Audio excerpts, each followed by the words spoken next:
Brought to you by Agilus Diagnostics.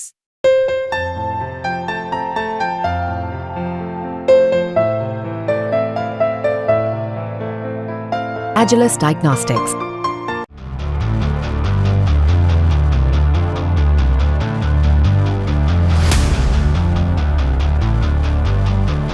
Jammu Kashmir के राजौरी में Jammu Kashmir police, सेना और सुरक्षा बलों ने मिलकर एक बड़े ऑपरेशन को अंजाम दिया। इसमें घुसपैठ की एक बड़ी कोशिश को नौशेरा सेक्टर में नाकामयाब कर दिया गया। बताया जाता है कि सुरक्षा इनपुट जब मिले थे तब से ही यानी कि 30 अगस्त 2024 को इस तरह के कुछ खुफिया इनपुट्स मिले थे कि कुछ आतंकी नौशेरा सेक्टर में हरकत में हैं और वो भारत की तरफ घुसपैठ कर सकते हैं। और इसी के बाद से जो भी घुसपैठ वाले रूट्स थे वहां की निगरानी तेज कर दी गई। इसके बाद जमीनी ऑपरेशंस और तमाम एरियल सर्विलांस के जरिए पूरे इलाके को लगातार मॉनिटर किया गया। पूरे इलाके में पेट्रोलिंग चलाई गई, सघन तलाशी अभियान चलाया गया और लगातार खुफिया इनपुट के आधार पर कई तरह की कार्रवाई की गई।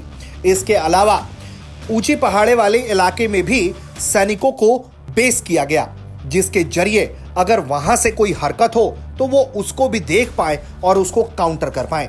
इसके बाद ही लगातार इतने दिनों की कोशिशों के बाद 8 सितंबर को वो दिन आया जब तकरीबन शाम 7:30 बजे सर्विलांस टीम ने कुछ हरकत को महसूस किया। इसके बाद ये कंफर्म किया गया कि कुछ लोग इस इलाके में मूवमेंट करना चाह रहे हैं।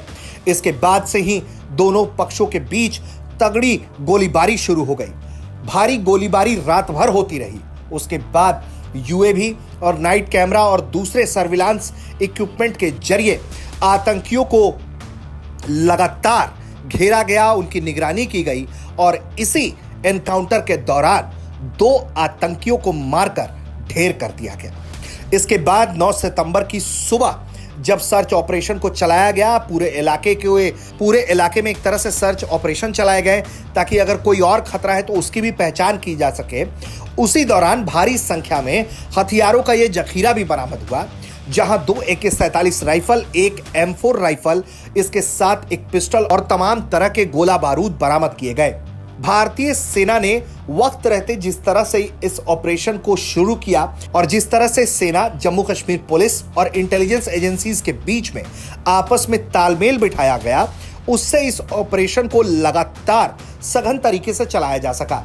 यही वजह है कि इस इलाके में लगातार सघन तलाशी अभियान चलाया जा रहा था और इसी के बाद आतंकियों की इस मूवमेंट को देखा गया, जिसके बाद इस ऑपरेशन में 2 आतंकी मारे गए और उनके नापाक मंसूबों पर पानी फेर दिया गया।